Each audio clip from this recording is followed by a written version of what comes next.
Hi guys, it is February 15th and we are working on students or child ecosystem. I'm not really sure what's going on with my video today, so I can't see me on the recording, so if you can see me, great. If not, then I guess you're just going to listen today. So the child ecosystem, if you were to look up this and Google this right now, you're going to get probably not what we're going to be talking about today. So if you Google this, you're going to probably find like how to teach ecosystems, like what lesson plans would be for students. That's not really what we're talking about, is like them learning about animals' ecosystems. We're talking about what the child's ecosystem is. So we're going to start in on page 57 on chapter 2. It's understanding your students. And there is this psychologist, and his name is Yuri Brofenbrenner, and he said, okay, so every kid is going to come into your classroom with a different ecosystem, and we can even use, like, if you want to break it down, think of like what is influencing that child. Now you would think if you had children in the same area or the same region, the same background, the same family, the same brothers and sisters, you would have the same child, but that's not what's happening. So if you look on page 57, the child is in the middle of our scope of people around it, and the people that are like right next to the student are considered their microsystem. So that's your immediate family, your school, your home, your neighborhood. So the individual is impacted by the microsystem that's right around the student. On the outside of the microsystem, we call the mesosystem, and that's where it's a little bit bigger, like the extended neighborhood, extended school building, and not just this classroom, parents' work, the home, and then it goes even farther out to the exosystem, where you're going to talk about like community services and mass media. And then there's the macro system, which is going to talk about like your cultural, your beliefs, customs, and laws. So we go from the bigger all the way down to the middle of the individual. Now if you think about you, what is your microsystem? Like who you have in your immediate family, who you're going to school with, like your peers, in your home life. That's great. So how many students are going to be in your classroom? Probably 20. You're going to have 20 different microsystems you're going to be working with. Every one of those students is going to come with a different immediate family. Maybe they're from a blended family. Maybe they're living with grandparents. Maybe they have a single parent home. Maybe they have a two-parent home. Maybe they have parents of the same gender. Maybe they're adopted. Maybe they're in foster care. It could be a million different things. And so every student you come in contact with, we have to understand that they're going to have different background. So if you take a look at the picture I just put up on the screen here, and it's kind of the idea that you're going to look at on page 57 of your book, is that that's what it's going to be. The child is in the middle, and the immediate is like right around the outside. So like I said, if you have a student coming in that has different family members, different living situations, you're going to have different students, different backgrounds coming into your classroom. Why does that make a difference? Well, if we have to assume that every student is not like us, remember I told you that last week, that we have to assume that all of our students have a different background than what we have, we really can't make inferencing about how the student is going to react to something, how they're going to feel about something. We're just going to have to maybe understand the child as an individual and then really get to know our students that way. So one of the biggest kind of talks about child ecosystems is how the child is interacting with their family. So for instance, if the child is the first child, the middle child, the last child, the only child, the twins, you're going to have different effects. They are going to have different effects, how they're going to react in different situations, and what their background knowledge is. Now, I didn't really believe in birth order. I shouldn't say didn't really believe in it. I really didn't buy what it was like selling me, because I thought, really? I don't know about this, but I may have changed my mind. So I'm going to show you a couple different websites here on birth order. The first one is from Parenting Group. I'm going to move my thing over here. It's a magazine, and it's not always probably the most accurate as far as information goes, but this is the news magazine I'm getting this from. I don't know if this is research-based or who's bringing this information to the table, but I'm just going to throw this out here and then see what you think. So whether you are the oldest, the middle, the youngest, the twin, the only, whatever it is maybe you are finding yourself in some of these things. If you are a firstborn, The personality traits sometimes say that you are reliable, conscientious, structured, cautious, controlling, and an achiever. Now, it also says the child may become a perfectionist and striving to please their parents. I am the firstborn in my family, and I don't feel that's me at all. I think there's some things about me that are in here, but I also have different personality traits that don't cause me to do this. But then I look at my own children. Is my oldest like this? Yes, he totally is. And I don't know if he's actually becoming a perfectionist, but he is reliable, conscientious, very structured, very cautious. I don't know if he's controlling, but he really likes to be in charge of what's going on. And he's an achiever. So maybe that has something to do with it. If you are the middle child, you might be a people pleaser, somewhat rebellious, thrives on friendships, has a large social circle, and is kind of a peacemaker. I do have a middle child in my home. She is definitely all of these. So she is definitely the peacemaker. So she tries to get along with her older brother, and she tries to get along with her younger sister. That is maybe one of her strengths. So I don't know, do you feel you're that way if you are the middle child?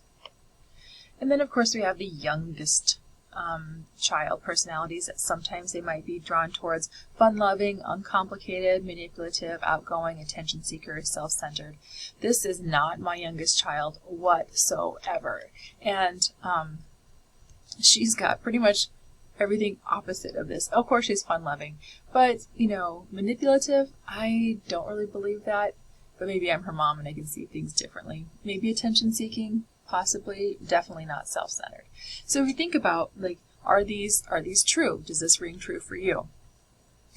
In the classroom, I'm going to say no.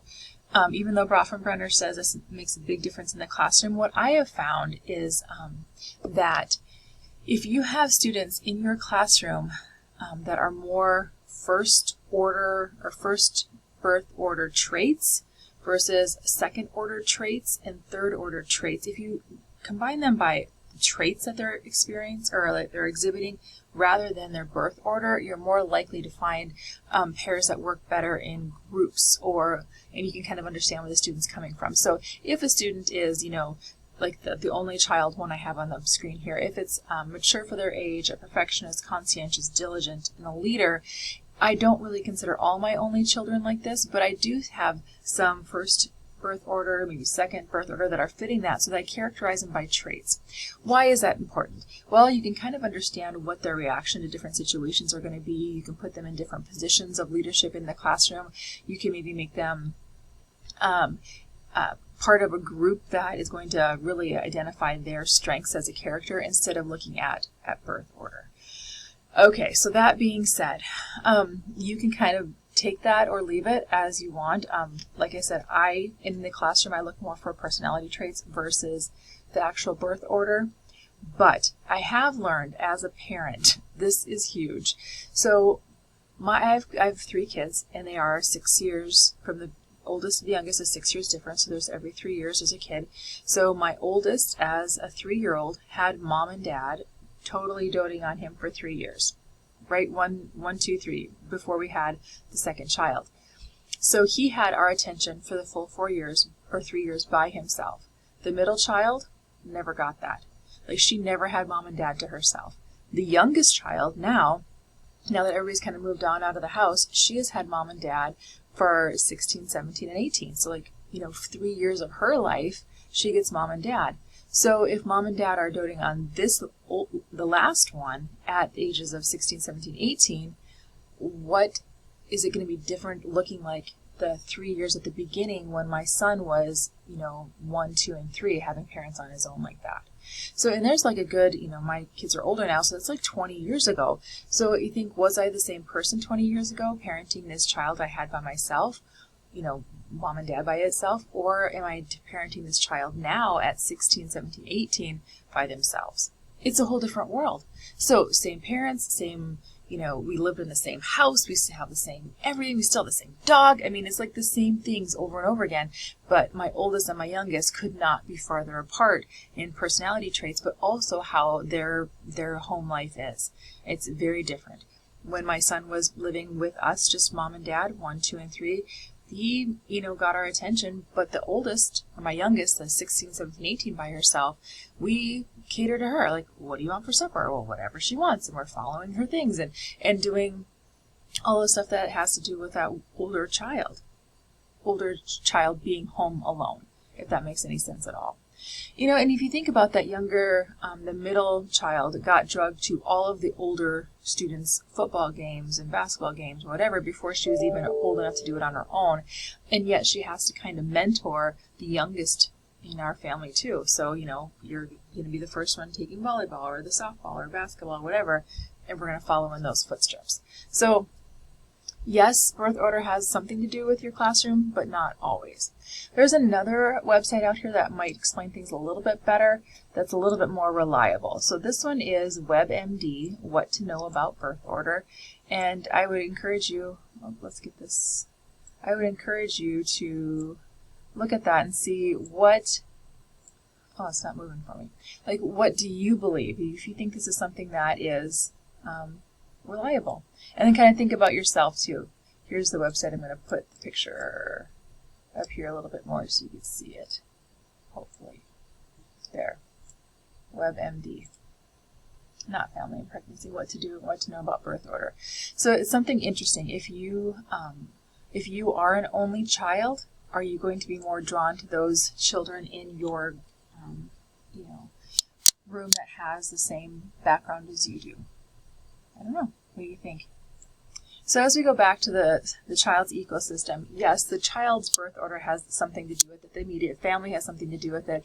But the farther that circles go away from the child, the less likely it is to affect the child's classroom behavior. So if you look at the big green circle on the outside, the social environment, the policies, the economics of the world, or of the country that we're living in, have a lot to do with our children in our classroom.